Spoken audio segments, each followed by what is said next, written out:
নিযুত মইনা আঁচনি বন্ধুসকল অৱশেষত ফাইনালি নিযুত মইনা আঁচনিৰ টকা আহি গৈছে। আপুনি নিযুত মইনা আঁচনিৰ টকা কেতিয়া লাভ কৰিব আপোনাক মই এই ভিডিঅ'ত সম্পূৰ্ণকৈ জনাম। আৰু যিসকলৰ অৰুণোদয় আঁচনি আছে, যদি আপুনি অৰুণোদয় টকাৰ বাবে অপেক্ষা কৰি আছে, অৰুণোদয়ৰ টকা আপুনি কেতিয়া পাব, অৰুণোদয়ৰ সম্পূৰ্ণ বিষয়ৰ ওপৰত মই ইয়াৰ আগৰ ভিডিঅ'টোত সম্পূৰ্ণকৈ আলোচনা কৰিছো। যদি আপুনি সেই ভিডিঅ'টো এতিয়াও চোৱা নাই, মই সেই ভিডিঅ'টোৰ লিংকটো এই ভিডিঅ'ৰ ডেসক্ৰিপচনত ৰাখি দিছো, আপুনি ভিডিঅ'টো চাই লব।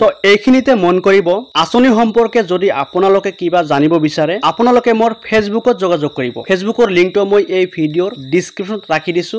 নহলে আপোনালোকে কি কৰিব, ফেচবুকটো ওপেন কৰি ইয়াত এনেকুৱাকৈ লিখিব অসমীয়া বেকাৰ যুৱক, লিখি সাৰ্চ কৰাৰ পিছত এই পেজটো আহিব। আপুনি ইয়াত ক্লিক কৰি ফলো কৰিব আৰু ইয়াত আহি আপোনালোকে মেছেজ কৰিব, আপোনাৰ যিকোনো সমস্যাৰ বিষয়ে আপুনি মোক মেছেজ কৰিব। এতিয়া হওক নিযুত মইনা আঁচনি। আপোনালোকে নিযুত মইনা আঁচনিৰ টকা অতি সোনকালে লাভ কৰিব। যিসকলৰ নিযুত মইনা আঁচনি আছে আপোনালোকে প্ৰথম অৱস্থাত নিযুত মইনা আঁচনিৰ টকাৰ এখন চেক লাভ কৰিব আৰু এই চেকৰ দ্বাৰা আপোনালোকে বেংকৰ পৰা টকা উঠাব লাগিব আৰু ইয়াৰ পিছত প্ৰতি মাহত আপোনালোকৰ বেংক একাউণ্টত নিজে নিজেই এই নিযুত মইনা আঁচনিৰ টকাবোৰ সোমাই যাব। তেতিয়া আৰু আপোনালোকৰ এই চেকৰ প্ৰয়োজন নহব। তো এতিয়া কথা হল, আপোনালোকে কেতিয়া এই নিযুত মইনা আঁচনিৰ টকা লাভ কৰিব, আপোনাৰ একাউণ্টত কেতিয়া টকা সোমাব। এই নিযুত মইনা আঁচনি সম্পৰ্কে অসমৰ মুখ্যমন্ত্ৰীয়ে কি কৈছে আহক চাই লওঁ।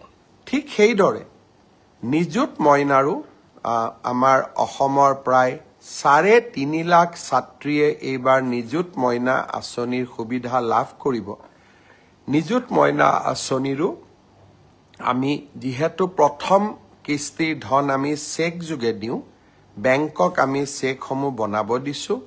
নিযুত মইনা আঁচনিৰো প্ৰথম কিস্তিৰ ধন আমি 10ৰ পৰা 15 অক্টোবৰৰ ভিতৰত সকলোৰে হাতত তুলি দিম আৰু তাৰ পৰৱৰ্তী মাহৰ পিছত সকলোৱে বেংক যোগে নিযুত মইনা আঁচনিৰ ধন লাভ কৰি থাকিব।